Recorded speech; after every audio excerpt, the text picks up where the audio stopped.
Hello, everybody. So I simply want to have a little chat about, stacking the odds in your favor with regards to getting your resume through application tracking systems.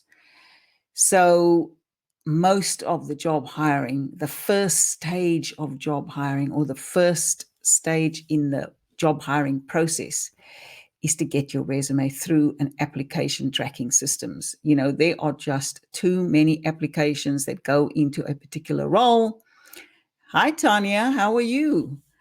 Um, so, lost my train of thought there. Okay, anyway, so there are many job application tracking systems that companies use now to veto resumes at that first stage. There's too many applications going in. That was the point I was trying to make. There was too many applications coming in. And so, human eyes can't get through all of those applications. So they use this application tracking systems or software to veto that first process or the resume through the first process. So here's some ways that you can stack the odds in your favor of making sure that your resume makes it through the application tracking software. Firstly, the format. So ATSs favor clear information hierarchy. A clear information hierarchy. So format your subheadings. Make sure that your resume is divided into subheadings. So you have, perhaps a summary. You might have your professional experience. You have your education section, and so on. And format that. Either bold it. Probably don't underline it. These application tracking softwares don't necessarily like pictures, icons, too many lines, and things like that. But do format your subheadings, either by bolding it or perhaps italicizing it. Design. So less is more when it comes to resumes, and especially resumes getting through the application tracking softwares. Save custom fonts and embedded images and, those icons. I've seen many resumes where people like to put the phone icon for their phone number, or they put the little email icon for their email, and so on. These things hinder the data extraction when it's going through the ATS. So make sure you keep your design simple. The simpler, the better. I know there's a lot of people that think that doing fancy design makes the resume look good and makes it pop and stand out. But when it comes to your resume, how you make it pop and stand out is by making it easier for the reader. So make it easy for the reader to scan quickly, and also easy for the ATS to scan quickly. That's how you make your resume pop and stand out. And then obviously the focus on the content is going to be super important. Keywords. So, these ATSs use analyzers to pick up keywords related to the job you're applying for. So when you're going to apply for a job, look at the job description.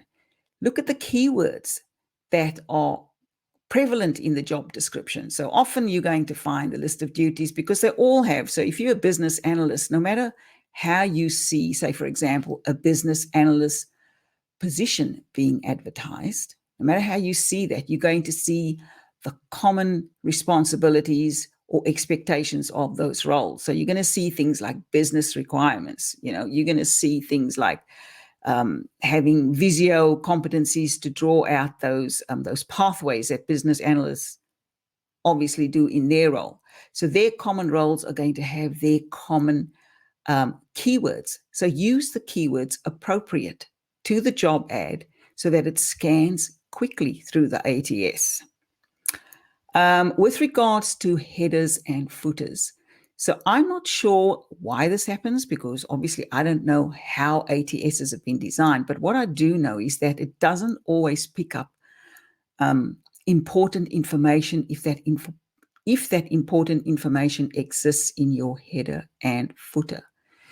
So I actually rarely include, I may include contact details like your name, your phone number and the page number in the footer. But that is more for the benefit of the reader. Once the resume makes it through, I actually have the top section of a resume simply have your name, your email, your phone number, and the link to your LinkedIn profile. I don't have that in the footer. I have it as the first part of the resume. And the reason I don't put it in the header is because I know that sometimes that can be problematic for ATSs. And you don't want your important information being distorted in that system. And so put it in that very first lines of the resume.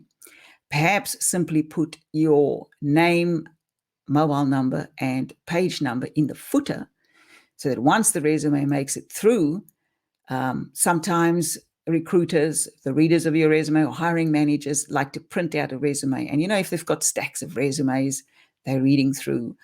If your resume becomes separated, it's easy for them to then rematch your resume when you've got some detail in the footer. But in the header, steer clear of that because it can be problematic for data extraction.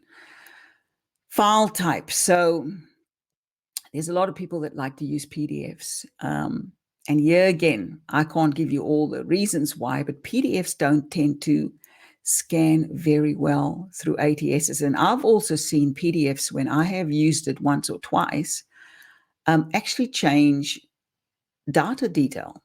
So if I have, say, forgotten to go to the info section in the Word document, where you have the author name and things like that, sometimes if you forget to update that, then whatever you've used the last time around, if you've used a template, it can tend to save that there. And then that data is what goes across in a PDF. And you obviously don't want data from a previous template or something like that going across. And also from my discussions with recruiters, hiring managers, when I was hiring in corporate as well, I just simply preferred to see document in Word format. And you'll actually see most job ads, many job ads, will actually give you that instruction and say, please send your document in Word format only. So play it safe and submit your resume in this requested format.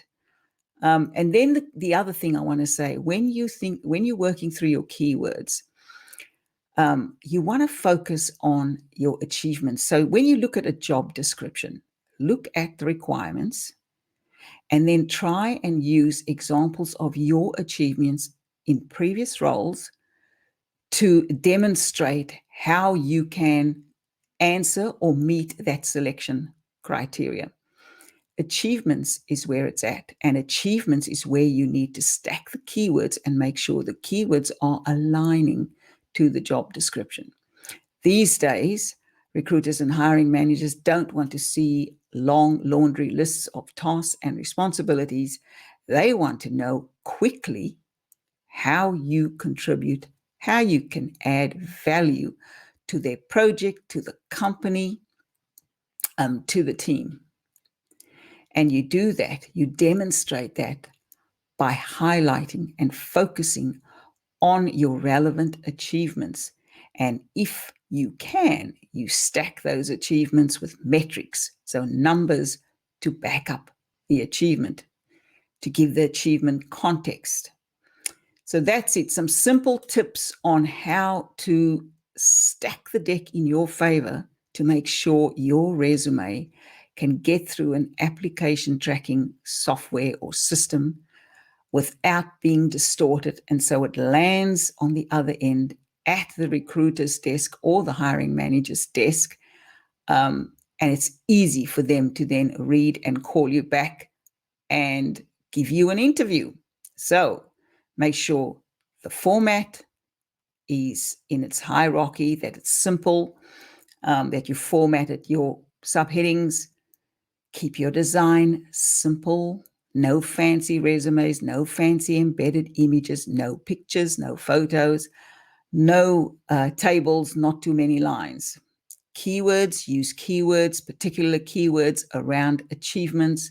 Make sure you've read through the job description and that your keywords match and stack up to the job description and its selection criteria. Don't include important information in a header, and stick to Word document. Avoid PDFs, stick to the Word document. It is the required and requested format from most recruiters and most hiring managers. I wish you all the best. We are headed into the hiring time now. It is about to kick off. In fact, some companies have already started to kick off. I have certainly seen with my clients, many companies are starting to hire, and there is going to be a boom. And so get ready, get prepared, and follow those simple tips I've given to make sure your resume has a very good chance of landing on a hiring person's desk. Have a great day, everyone. Bye.